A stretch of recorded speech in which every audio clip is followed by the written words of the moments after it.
Black Panther Wakanda Forever is the newest addition to the MCU released in 11th November 2022. It's a sequel to Black Panther which came out in 2018 and the 30th film to be released in the MCU. ये movie बहुत पहले ही release होनी चाहिए थी but Covid pandemic के चलते delay हुआ और फिर अगस्त 2020 में चैडविक बोसमैन जो कि ब्लैक पैंथर के रोल करते थे उनका देहांत हो गया कैंसर की वजह से। मैं ही soul rest in peace. Marvel के हेड केविन फाइगी ने ये डिसाइड किया कि वो टीचाला का कैरेक्टर को रिकास्ट नहीं करेंगे to show solidarity and respect to Chadwick legacy.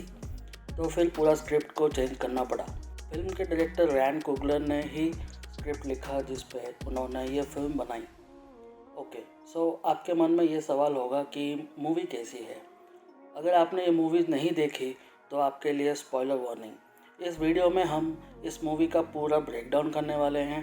अगर आपने ये मूवी देख ली तो आप कमेंट सेक्शन में बताएं कि आपको मूवी कैसी लगी। So how is this movie? I will answer this question in 2 different perspectives. एक उन लोगों के पर्सपेक्टिव से जो सिर्फ मूवी टाइम पास या एंटरटेनमेंट के लिए जाते हैं और फिर थिएटर से निकलने के बाद मूवी के बारे में भूल जाते हैं। उनके लिए थिएट्रिकल एक्सपीरियंस ज़्यादा मैटर करता है।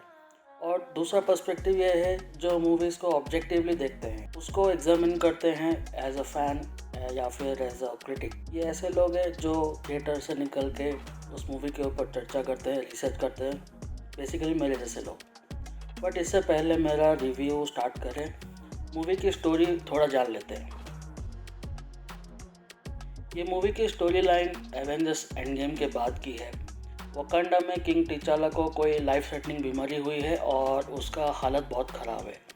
टिचाला के सिस्टर सूरी कोशिश करती है एक हार्ट शेप्ड वाला हर्ब को लैब में प्रोड्यूस करने की, बिकॉज पिछली मूवी में किलमॉन्गर ने सारे हर्ब्स को जला दिए थे। तो सूरी इसको लैब में सिंथेटिकली बनाने की कोशिश करती है। ये हर्ब वाइब्रेनियम बेस्ड है और इतना पावरफुल है कि कोई भी बीमारी को ठीक कर सकता है। फॉर एग्ज़ाम्पल हमने कैप्टन अमेरिका सिविल वॉर में देखा था कि बकी के दिमागी हालत ख़राब था तो उसके दिमागी संतुलन बनाए रखने के लिए ट्रीटमेंट लेता था वकांडा में, और फिर एवेंजर इन्फिनिटी वॉर आते तक उसको वो पूरा रिकवर हो गया था। सो सूरी बहुत सारे सिमुलेशंस रन करती है उस हर्ब का इफ़ेक्टिवनेस बढ़ाने की, बट हम देखते हैं कि क्वीन रमोंडा लैब में आके बताती है कि टिचाला इस दुनिया में नहीं रहे। सो बेसिकली टिचाला का डेथ ऑफ स्क्रीन हुआ है। फिर हम देखते हैं टिचाला का फ्यूनरल सेरेमनी दिखाते हैं अफ्रीकन स्टाइल में, जो कि बहुत सही था।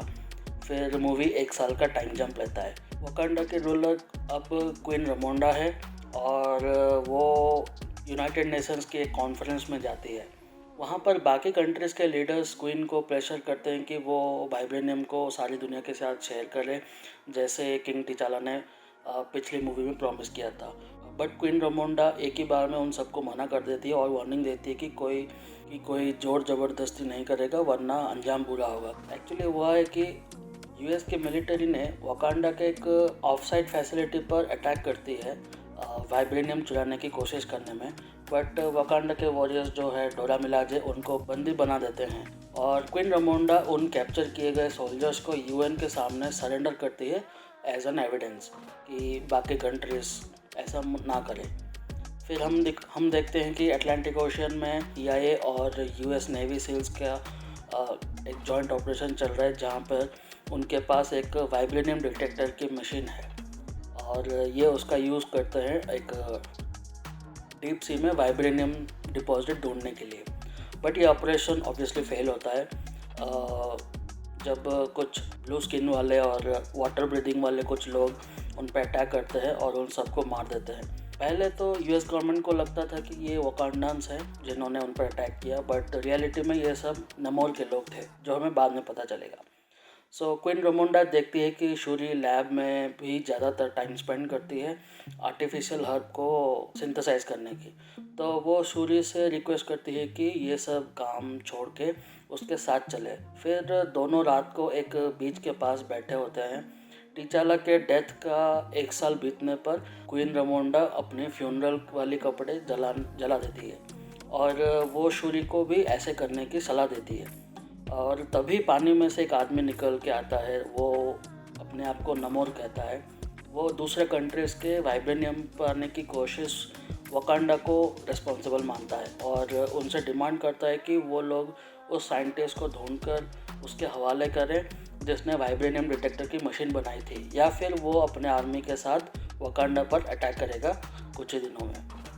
तो अगले दिन सूरी और ओकोए जाते हैं यूनाइटेड स्टेट्स उस साइंटिस्ट को ढूंढने के लिए। वो दोनों CIA एजेंट एवरेट रॉस से उस साइंटिस्ट के आइडेंटिटी निकालते हैं। वो एक MIT के स्टूडेंट है, रिली विलियम्स।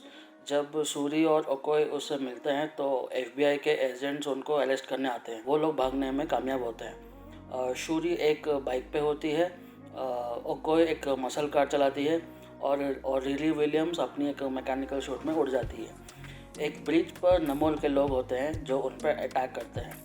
इस अटैक में शूरी और रिली विलियम्स को किडनैप करके वो ले जाते हैं और कोई फाइट में बहुत बुरी तरह से घायल हो जाती है। हमें नेमोर का बैक स्टोरी दिखाया जाता है। जब वो शूरी को अपनी बैक स्टोरी बताता है, उसे हमें अभी पता चलता है कि वो कैसे जन्म हुआ, टालोकान लोगों का वो कैसे किंग बना। नमोर के लोग कई सालों से अंडर वाटर ही रहते हैं। जिस तरह वकांडा के पास वाइब्रेनियम है, उसी तरह टालोकान लोगों के पास भी वाइब्रेनियम डिपॉजिट है, जिससे वो अपना अंडर वाटर सिटी बनाया है और उसके अंदर रहते हैं। नमोर शूरी को बताता है कि वो सरफेस के कंट्रीज पर अटैक करने वाला है और वो चाहता है कि वाकांडांस उसकी हेल्प करे इस चीज़ में। मीनवाइल क्वीन रोमोंडा नाकिया से हेल्प मांगने जाती है सूरी को बचाने की।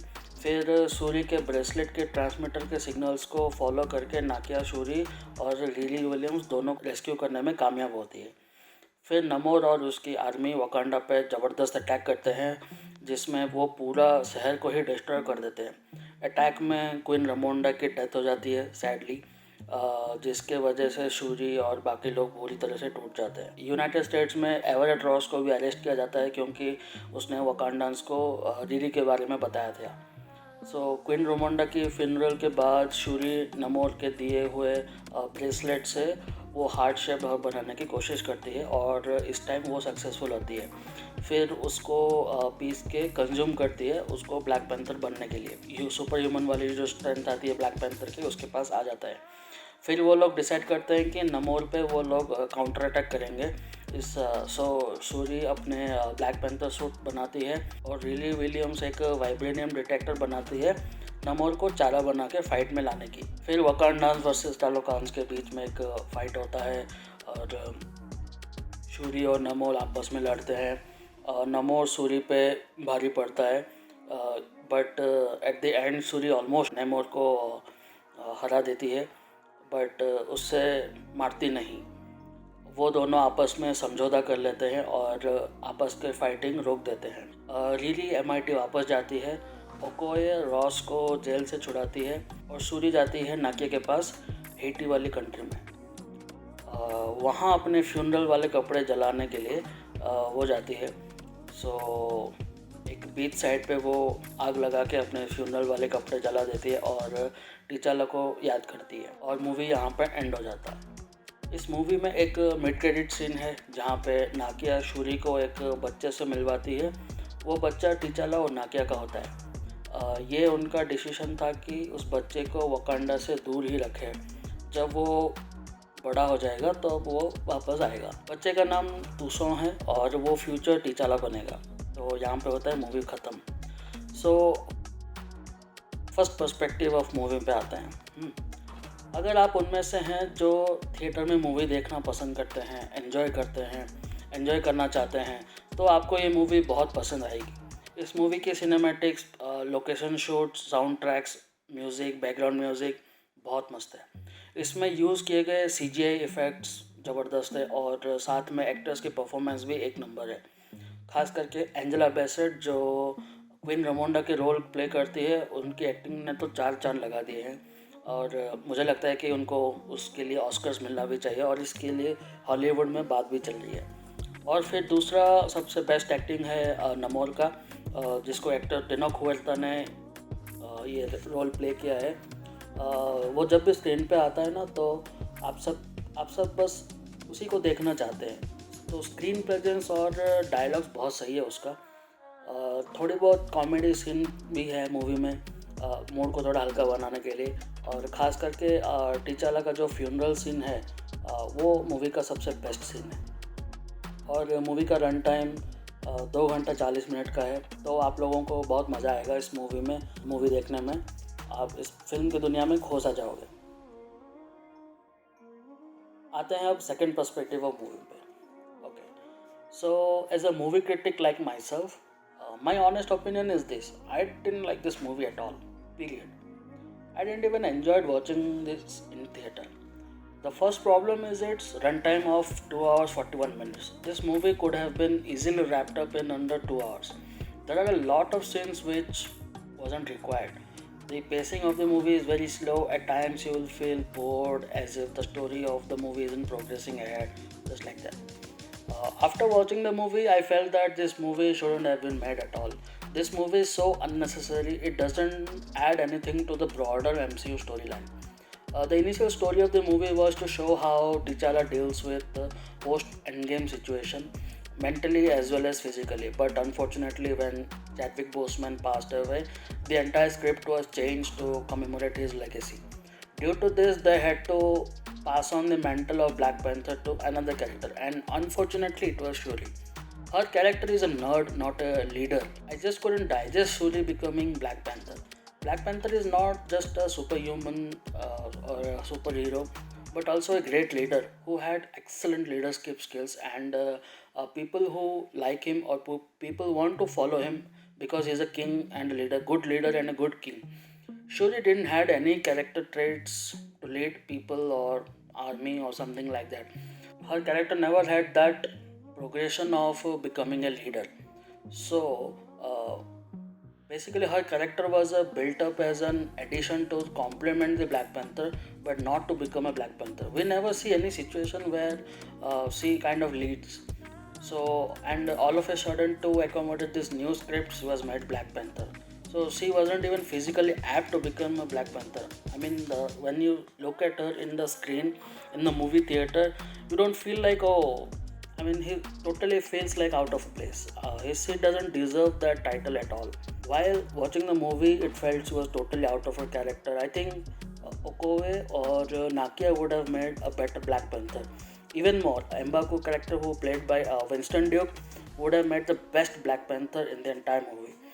He could have been a successor to T'Challa as well as to the Black Panther. In the movie, we have seen that he leads a tribe called Jabari tribe, so that means he has a leadership skills, and people like to follow him. And if the Black Panther mantle was transferred to him, I think it would have been a good decision. But I think it's a lost opportunity in the movie right now. Another gripe I have about is how Lily Williams' character was introduced. Her character was totally unnecessary, and she is nothing different than Shuri. I mean, both the characters are like they are young, brilliant in science, can build cool gadgets, etc. So, Lily Williams' character doesn't make any difference than Shuri's. So, why was she introduced? Probably because her TV series is going to release next year in a couple of months. So, it's like a introduction to her character. But due to this, her character has suffered a lot. When you see this character, you will feel like this is totally out of the place and felt very rushed and very not organically made to cope up with the storyline, and you will not able to connect with her at all. It felt like a cheap knockoff female version of Iron Man, to be frank. She was made to replace the void left by the death of Tony Stark in Endgame, but I don't have any problem with that. It's a good thing in comics. It actually happened. So Lily Williams take the mantle of Iron Man, but the way her story was presented in this movie, it felt very forceful and rushed, and you are not able to totally connect with it. Next problem I have is with the T'Challa's funeral. So in the T'Challa's funeral, none of the members of Avengers were invited. I mean, he fought Thanos alongside other Avengers, right? And moreover, the first fight happened in Wakanda itself. At least Steve Rogers and Bucky Barnes could have been present in the movie, in the funeral, but no, they didn't invite them. I mean, Bucky spent a lot of time in Wakanda for his statement, and Agent Ross also spent a lot of time for his statement, right? When he got shot in Black Panther first part, and even he wasn't invited for the funeral. I don't know why they just cut it out of the script. This way, it felt like the script didn't respect the events that occurred in the MCU, and there's the confusion of the timeline also.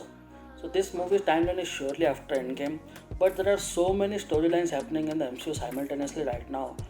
You don't understand where does this movie fit in. Let's take this perspective. For example, if you recollect the scene in Falcon and the Winter Soldier TV series, when members of Dora Milaje confronted Bucky Barnes regarding the rescue of Jimo, Helmet Jimo, uh, did this movie happen before that scene or after that scene? I'm a little bit confused, and the movie didn't answer that question as well. Another big problem I have is with the villain, the Namor, is the Namor character. Uh, he was introduced as a villain of the movie, but later leaned towards to make him like an anti-hero. The biggest problem is the way he was introduced. In the movie, it clearly stated that he was at least 400 years old. Then so many questions emerges from it. Where was he throughout the MCU storyline? What was he doing during the numerous world-ending events that happened on Earth? Did he ever interacted with Eternals? And why does he have to resurface now of all the time? He was supposed to be a mutant, right? A hybrid. But the movie didn't explain why the mutation gave him wings on his ankles and pointed ears only to him, but not the other members of the Talukan group. And why is so different than others? I mean, the skin color, for example. And none of this is addressed in the movie. It seemed the scriptwriter just ignored all of these things, and that's the reason this movie felt incomplete and unnecessary, not a part of the MCU like that. So yeah, that's my frank opinion of the about this movie. Do let me know in the comment section how do you like it. Did you enjoy watching in theater, and what are your thoughts regarding it? Just this is my perspective, right? If you like my perspective, if you like what I'm doing, and please subscribe to my channel, and don't forget to hit like and post a comment here. Thank you very much for watching.